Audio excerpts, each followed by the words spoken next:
പോലീസും തമ്മിൽ വാക്കേറ്റവും കയ്യാങ്കളിയും. 2 പോലീസുകാർക്ക് പരിക്കേറ്റു. പേരാമ്പ്ര സംഘർഷവുമായി ബന്ധപ്പെട്ട 2 UDF പ്രവർത്തകരെ ഇന്ന് കസ്റ്റഡിയിലെടുത്തിരുന്നു. ഇത് ചോദ്യം ചെയ്യാനെത്തിയ പ്രവർത്തകരും പോലീസും തമ്മിലാണ് വാക്കേറ്റമുണ്ടായത്.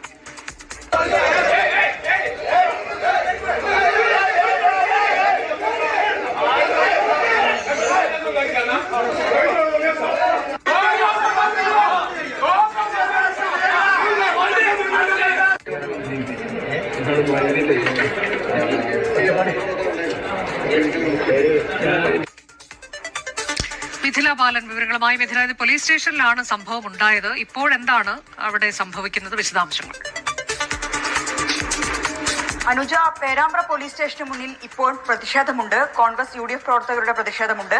ഇന്ന് രാവിലെയാണ് പേരാമ്പ്ര സംഘർഷവുമായി ബന്ധപ്പെട്ട് 2 UDF പ്രവർത്തകരെ പേരാമ്പ്ര പോലീസ് കസ്റ്റഡിയിലെടുത്തിട്ടുണ്ടായിരുന്നത്. കോൺഗ്രസ് പ്രവർത്തകനായ താനിക്കണ്ടി സ്വദേശി സുബൈർ, ലീഗ് പ്രവർത്തകനായ ആവള സ്വദേശി